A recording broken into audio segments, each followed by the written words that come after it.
Yeah, I think one thing you need to remember, especially if you've got social anxiety, but just for everyone to remember, is that honestly, no one really cares that much. Like I'll talk loudly in public or do something stupid in public, and I live in London. People will just walk by. Oh my god! In be a big completely city, unfazed. in a big city, it's like everyone is so worried also about themselves that no one is noticing you. Yeah. Like I know that's like commonly said, but like it's so true. Like I can't think of a situation right now to be like, oh, remember that weird thing that person did in public? Like you can't think of that. If you ever need evidence of this, go watch my video called The 12 Days of Snapemas, in which I walked down Oxford Circus in central London, dressed as Snape with a pink guitar. Pretty much everybody just walked past and did not care. I mean, you've done a lot of embarrassing things in public, haven't you? Yeah. But like this podcast. Yeah, exactly. No, but I think it's something important to bear in mind, because I had such bad social anxiety as a teenager, like real bad, to the point where I'm surprised I'm pretty much totally over it. And now I'm at a point where I don't care. Like it's very much easier to just not care, and getting yourself to that point is difficult, and I don't really know how to do it. But just put yourself out there in like those embarrassing situations, and you'll very quickly realize that no one really cares that much. You know what's interesting though? Like I did a bunch of like stupid stuff for YouTube for ages. Like I would like walk around in robes and like Triwizard Cup. Oh my god! Triwizard tournament. It's literally so much I would do in public, and but weirdly, when I was doing it for a video, I was like, but now I have a reason. I mean, there's a big camera there, so that's already weird enough. As soon as there wasn't a camera, the anxiety came back, and I was like stressed out in those situations where I wouldn't have been if I was literally dressed up as a Harry Potter character. Like, it's so weird to me. There are socially sanctioned contexts in which one can perform certain actions. So you can make an absolute fool of yourself on stage, and that's fine, because that's what you're supposed to do. If you've got a camera, you can be silly, and you're fine, because you know that everyone watching you doesn't think of you as a silly, weird person.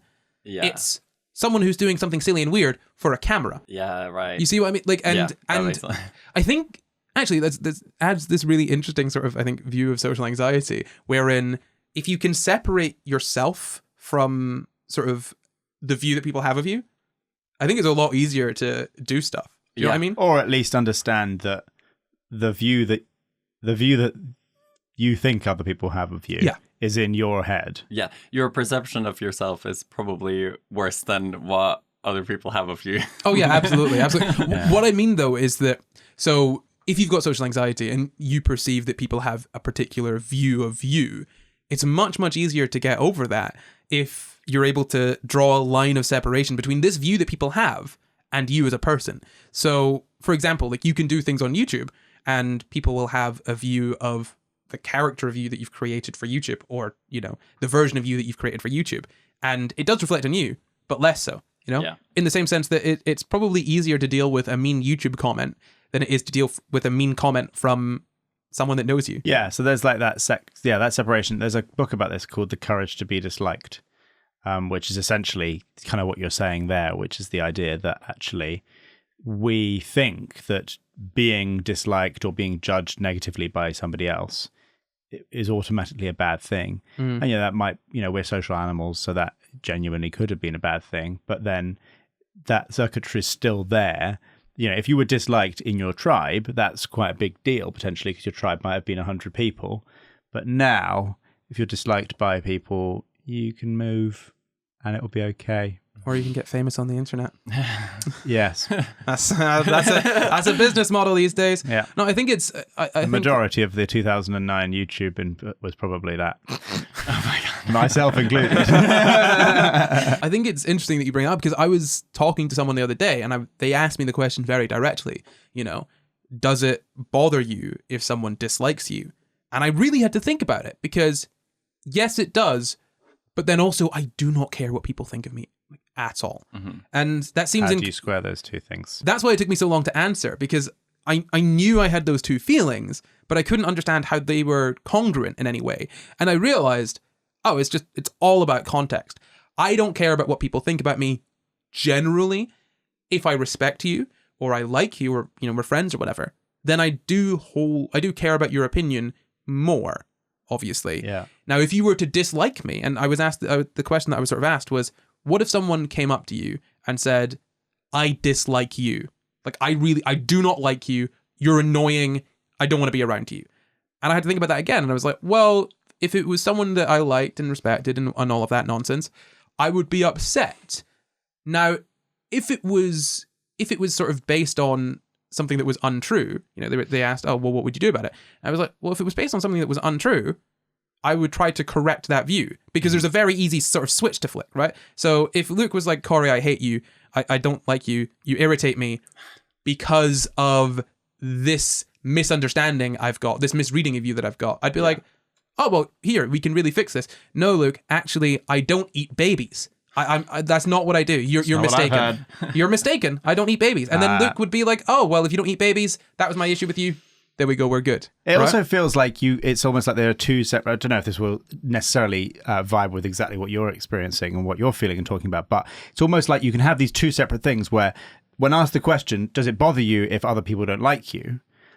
Well, there is value in other people liking you. Yeah. That is undeniable. Mm-hmm. People liking you is valuable. It is good. It makes you potentially safer. It gives you options, all those things.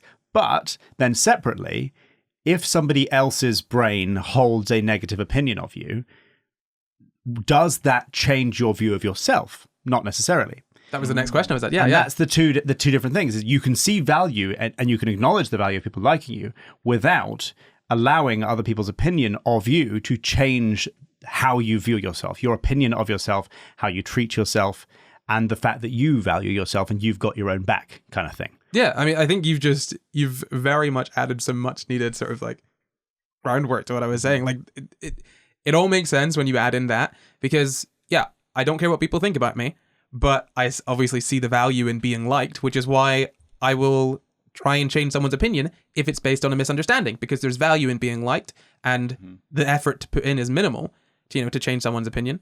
There we go. I would be hurt if someone I sort of valued said something mean about me, of course. But if someone I didn't value as much said something mean, that's not going to change my view of myself because I don't care. But there's a third option here, which we're missing.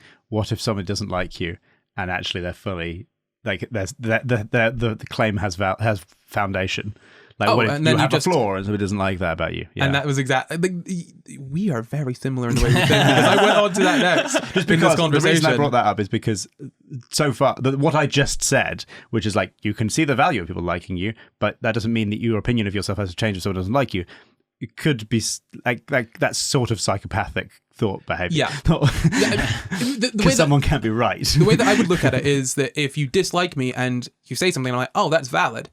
Well, that's just that's not me thinking less of myself. Like, oh no, I'm a bad person. That's just, oh, I have something I can change about myself. And I'm flawed as everyone is. Yeah. Yes. I'm not going to be upset. My opinion of myself is not going to change because I've discovered a flaw. Goodness me, I am not perfection. Whatever will I do? Not me. I'm like, I've already thought about everything. Because my social link. Oh my God, yeah. That's the thing.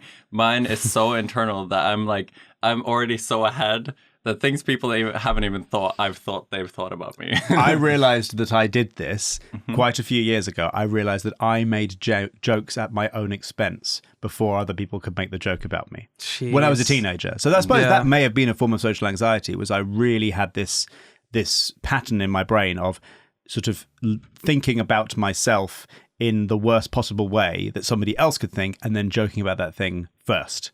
So it's sort of a defense mechanism. Yeah. It's like low self-esteem, and how do you hide that you've got the low self-esteem? Yeah. By making yourself the joke before someone else does. Is that what you meant? Yeah. Or not necessarily the joke, but the thinking. Yeah, the thinking. So I'm like, so like ahead in my head of like, oh, what's everything bad that someone could have taken from the interaction they had, or interactions they have with me. Yes. And then going over and like spinning that. But I feel like that can sometimes be healthy. Like I think it's healthy to reflect, but not to like go in a spiral. There's a difference between reflecting and uncontrolled obsession. Yeah. You know? Yeah. Like that, those are two very different things. And sitting and reflecting like, oh, could I have hurt Luke with my words the other day? You know, I sent you a text the other day and I sat afterwards and I was like, I might have hurt Luke's feelings. Next time I speak to him, I'll bring that up. Mm-hmm. But there's a difference between thinking that and then not being able to sleep because I'm like, oh God, what if Luke hates me Right. and I've upset him? Yeah. What if I'm the worst person in the world? What if he's writing a message right now to say how much he hates me and he doesn't want to see me? Do you know what I mean? Those I've are had two thoughts very like that different things. before, Yeah. That is too real.